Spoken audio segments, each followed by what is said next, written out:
అత్యంత క్లిష్టంగా కొనసాగుతుంది తెలంగాణలో చర్చ ఏంటి అంటే మావోయిస్టుల సమస్య. రెండవ వైపు అందాల పోటీలు తెలంగాణ జరుగుతున్నాయి. అదే రోజు ఈ ఆర్టీసీ ఉద్యోగులు తమ డిమాండ్ల కోసం సమ్మె చేస్తున్నారు.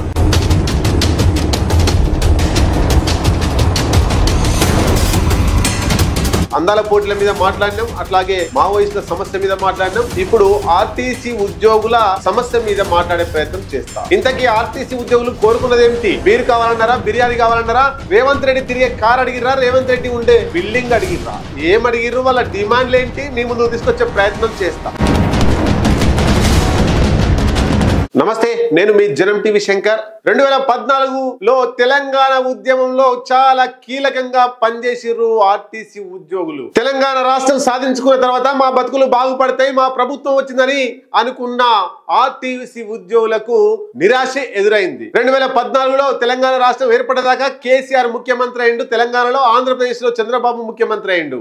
ఆంధ్రప్రదేశ్ లో 41% ఇస్తే వాళ్ళకంటే 1% ఎక్కువ ఇస్తా అని కేసీఆర్ 42% తెలంగాణలో ఇచ్చిండు. అక్కడ ఆర్టీసీ ఉద్యోగుల్ని ఆంధ్రప్రదేశ్ లో ఆ ఆర్టీసీని ప్రభుత్వంలో విలీనం చేస్తా అని చెప్పి విలీనం చేసిరు. తెలంగాణలో ఆర్టీసీని ప్రభుత్వంలో విలీనం చేస్తా అని చేయలేదు. ఈ ఆర్టీసీ కార్మిక సంఘాలన్నింటినీ కూడా కేసీఆర్ రద్దు చేసిండు. వెల్ఫేర్ అసోసియేషన్ అని పెట్టిండు తన అనుచరులతో. మొత్తంగా కేసీఆర్ యూనియన్లు లేకుండా తెలంగాణ రాష్ట్రంలో చాలా పకడ్బందీగా ప్లాన్ చేసిండు. ప్రశ్నించే గొంతుకలను నొక్కేసిండు. కేసీఆర్ ప్రభుత్వంలో 55 రోజుల పాటు ఆర్టీసీ కార్మికులు ఉద్యమాలు చేసి ఆందోళన చేసి సమ్మె చేస్తే ప్రభుత్వం స్పందించలే. తమ కుటుంబం పిల్ల పాపలతోటి రోడ్డెక్కి నానా యాస నానా గోస పడ్డారు ఆర్టీసీ కార్మికులు కేసీఆర్ ప్రభుత్వంలో. 40 మంది ఆర్టీసీ ఎంప్లాయీస్ పొట్టన పెట్టుకుంది బీఆర్ఎస్ ప్రభుత్వం, కేసీఆర్. బీఆర్ఎస్ అలా చేస్తే కాంగ్రెస్ పార్టీ అధికారంలోకి వస్తే మా బతుకులు ఏమన్నా మారుతాయి అన్నటువంటి ఆర్టీసీ ఉద్యోగులకు నిరాశ ఎదురైంది. కేవలం 21% మాత్రమే పిఆర్సీ ఇచ్చిండు. పిఆర్సీ పెరిగిన మాటనే కానీ డిఏ 8% తగ్గించిండు. హెచ్ఆర్ఏ 6% తగ్గించిండు. అంటే హైదరాబాద్ లో ఉండేటువంటి వారికి 30% హెచ్ఆర్ఏ ఉంటే 6% తగ్గిస్తే కేవలం 24% వాళ్ళకు వర్తిస్తుంది. గవర్నమెంట్ ఎంప్లాయీస్ తో సమానంగా మేము ఈ ఆర్టీసీ ఉద్యోగుల్ని గుర్తిస్తామని కాంగ్రెస్ ఎన్నికల ముందు హామీలు ఇచ్చింది. ఆ హామీలను ఇప్పుడు తొక్కే ప్రయత్నం చేస్తున్నది. గవర్నమెంట్ ఎంప్లాయీస్ కు 5% ఐఆర్, 30% పిఆర్సీ ఇస్తున్నది ఈ ప్రభుత్వాలు. 2021, 2025లో పిఆర్సీ ఇంతవరకు ఇవ్వలేదు ఈ ఆర్టీసీ ఉద్యోగులకు. ఆ 2 పిఆర్సీలు రావాల్సి ఉంది. ప్రభుత్వం ఉద్యోగులతో సమానంగా మీకు జీతాలు ఇస్తామని చెప్పి ఇంతవరకు అది అక్కడే ఆపేసిరు. కంటి తుడుపు చర్యగా మాత్రమే అది మిగిలింది. పనివారం ఈ 18 నెలల కాలంలో 4000 నుంచి 5000 మంది రిటైర్మెంట్ అయ్యి ఇంటికి వేరు ఎంప్లాయీస్లు. వాళ్ళ ప్లేస్ లో కొత్త జాబు లేదు. ఈ పోయిన వాళ్ళ భారం అంతా ఉన్న వాళ్ళ మీదనే పడుతుంది. అంటే మ్యాన్ పవర్ రోజు రోజుకి తగ్గుతుంది, రిక్రూట్మెంట్స్ లేవు. ఇక కారుణ్య నియామకాల విషయంకి వస్తే 2600 మంది కారుణ్య నియామకాలు తెలంగాణ రాష్ట్రంలో కావాల్సి ఉండగా మళ్ళీ వాళ్ళ కూడా షరతులు పెడుతున్నారు. ఎవరైనా కారుణ్య నియామకాలు ఇస్తే డైరెక్ట్ గా జాబ్కి ఎక్కిస్తారు. కానీ ఇక్కడ దరిద్రం ఏంటంటే వాళ్ళు 3 సంవత్సరాలు మళ్ళీ ప్రొహిబిషన్ పీరియడ్ చేయాలి. సంవత్సరానికి 365 రోజులు ఉంటే 240 రోజులు వాళ్ళు జాబ్ కు అటెండ్ కావాలి. ఏ తప్పు చేయకూడదు. అంటే తప్పు చేస్తారని కాదు, టికెట్ తీసుకోకపోయినా వీళ్ళ మీదే యాక్షన్స్ ఉంటాయి, వీళ్ళకి సర్వీస్ కట్టింగ్స్ ఉంటాయి. ఈ అట్లాంటి ఏ యాక్షన్ లేకుండా ఎవరు కంప్లైంట్ చేయకుండా సజావుగా సాగితే 3 సంవత్సరాల తర్వాత ప్రభుత్వం మారకుంటే వీళ్ళకు ఉద్యోగాలు వస్తాయి. ప్రభుత్వం మారితే మళ్ళా ఫైల్స్ అన్ని కూడా పెండింగ్ ఉంటుంది. ఇది ఆర్టీసీ కార్మికులకు సంబంధించి బాధలు. ఇది ఇలా ఉంటే ఇప్పుడు చర్చ జరుగుతా ఉంది. ఆర్టీసీ కార్మిక సంఘాలు డిమాండ్ నెరవేర్చాలని సమ్మెకు పిలిపించినాయి. ఈ రోజు నైట్ 12 గంటల తర్వాత సమ్మె ప్రారంభం అవుతుంది అని చెప్పేసి గట్టిగా వాళ్ళు నోటీస్ ఇచ్చిర్రు, చెప్తున్నారు. కానీ కొంతమంది కేసీఆర్ కు అనుకూలంగా పనిచేసిర్రు. వాళ్ళే మళ్ళీ ఇప్పుడు రేవంత్ రెడ్డికి అనుకూలంగా పనిచేస్తూ ఇక్కడ ఆర్టీసీ కార్మికుల పొట్టగొట్టే విధంగా కొంతమంది కార్మిక సంఘం నేతలు చేస్తున్నారు. మరి ఆర్టీసీ ఇంకా ఏమి ఇవ్వాలి? మీకు జీతాలు పెంచాలా? మీకు ఏం చేయాలి? నన్ను కోసినా కూడా ఏం రాదు, నన్ను వండక తిన్నా కూడా మీకు 1 రూపాయి పెరిగేది లేదు అని రేవంత్ రెడ్డి అంటుండు. రాష్ట్ర ఖజానా ఖాళీగా ఉంది, అప్పుల పాలైనం అని వాళ్ళు తిప్పలు వాడుతూ హెలికాప్టర్లలో ఫ్లైట్లలో తిరుగుతున్నారు. అందాల పోటీల మీద మస్తు ఖర్చు పెడుతున్నారు. అంటే ఈ ఆర్టీసీ కార్మికుల దగ్గరికి వచ్చేసరికి ఇబ్బంది పడుతుంది. అయినా ఆర్టీసీ కార్మికులు కోరుతున్నది ఏంటి అనే విషయం ఎవరికి సరిగా తెలియదు. ఆ 3 డిమాండ్లు మీ ముందుకు తీసుకొచ్చే ప్రయత్నం చేస్తా.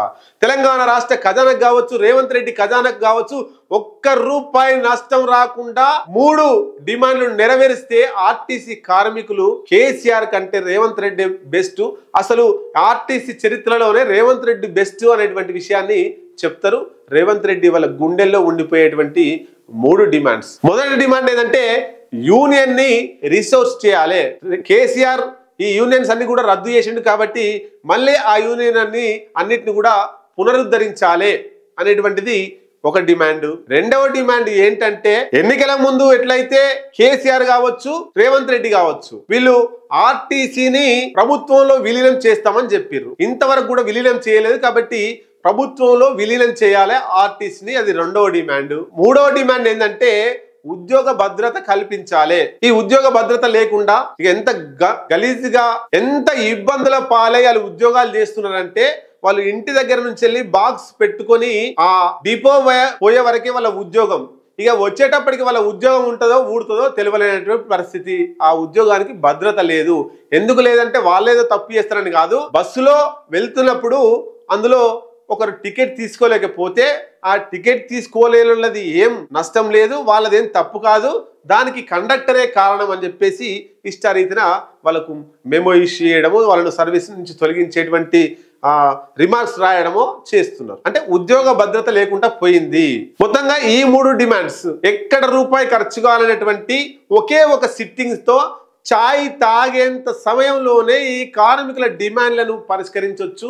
ఒకే ఒక్క మాట రేవంత్ రెడ్డి మాటతోటి, లేదా ఆర్టీసీ ఇప్పుడు రవాణా శాఖ మంత్రిగా ఉన్నటువంటి పొన్నం ప్రభాకర్ గౌడ్ ఎవరైనా. ఇక ఇంకొక ముచ్చట చెప్తున్నారు, మేము ఇవాళ రేపు 2 రోజులు ఖాళీగానే ఉంటాం, మీరు చర్చలకు రావచ్చు, ఆర్టీసీ కార్మికుల సంఘాలు చర్చలకు రావచ్చు అని చెప్పేసి ప్రభుత్వం ఒక ప్రకటన చేసింది. మీరు ప్రభుత్వాన్ని నడిపిస్తున్నారా, బార్ అండ్ రెస్టారెంట్ నడిపిస్తున్నారా? చర్చలకు ఎవరిని పిలవాలి, చర్చలు ఎట్లా చేయాలి, చర్చలు ఎట్లా చేస్తే సఫలం అవుతాయి, మీకు కనీస ఇంగిత జ్ఞానం రాష్ట్ర ప్రభుత్వానికి లేదా? బార్ అండ్ రెస్టారెంట్ తెలిసి ఓపెన్ గానే ఉంది, ఎన్నికలు లేవు, గాంధీ జయంతి కాదు, ఇష్టం ఉన్న వాళ్ళు వచ్చి తాగి పోయి బిల్లు కట్టిపోవచ్చు అనేది చెప్పినట్టు ఉంది.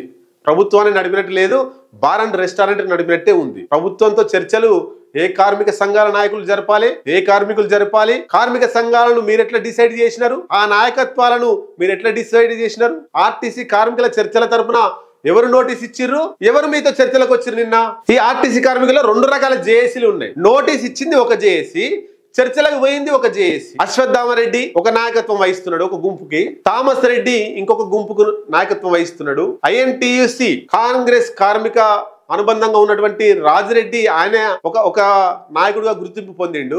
విఎస్ గౌడ్ ఆయన ఒక గుర్తింపుగా నాయకుడిగా పొందిండు.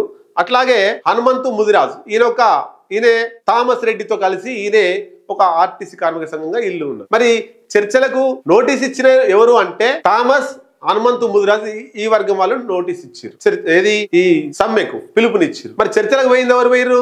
పొన్నం ప్రభాకర్ తోటి అశ్వత్థామరెడ్డి పోయిండు. ఎందుకు పోయిండని కొంతమంది ప్రశ్నిస్తే వాళ్ళు చర్చలకు రమ్మన్నారు, పోయినాం, బయట ఉన్నాం, లోపల రమ్మన్నారు, పోయినాం. అంటే అశ్వత్థామరెడ్డి అనట ఆయన ఏ ప్రభుత్వం అధికారంలోకి వస్తే ఆ ప్రభుత్వంలో అధికారంలోకి మారి ఈ సమ్మెలు చేయకుండా ప్రభుత్వానికి అనుకూలంగా మారుతున్నటువంటి నాయకుడు. ఆయన మీద చాలా తీవ్రంగా విమర్శలు చేస్తున్నారు. ఆయన ఆర్టీసీ కార్మిక సంఘాలకు మాకు సంబంధం లేదు, ఆయన ఆర్టీసీ కార్మికుల పక్షాన కొట్లాడు అని చెప్పేసి ఆర్టీసీ వాళ్ళే చాలా ప్రస్ఫుటంగా చెప్తున్నటువంటి విషయం తెలుసు మనకు. మొత్తం మీద ఈ ఆర్టీసీ కార్మిక సంఘాల నాయకుల స్వార్థ పూరితం కోసం ఈ ఆర్టీసీ ఉద్యోగులను బలి చేస్తున్నారు. కాబట్టి రేవంత్ రెడ్డి ఇప్పటికైనా చాలా మంచి బెస్ట్ సీఎం అనిపించుకోవాలంటే ఆర్టీసీ కార్మికులకు ఎవరు చేయలేని విధంగా రేవంత్ రెడ్డి చేయాలనుకుంటే, వాళ్ళ గుండెల్లో ఎప్పుడు నిలిచి ఉండాలనుకుంటే ఈ 3 డిమాండ్లను నెరవేర్చాలి. ఈ 3 డిమాండ్లను నెరవేర్చడం వల్ల రాష్ట్ర ఖజానాకు ఎట్లాంటి ఇబ్బంది ఉండదు, ఎట్లాంటి నష్టం ఉండదు, మీరు అదనంగా పెట్టుబడి తెచ్చి పెట్టాల్సిన అవసరం ఉండదు.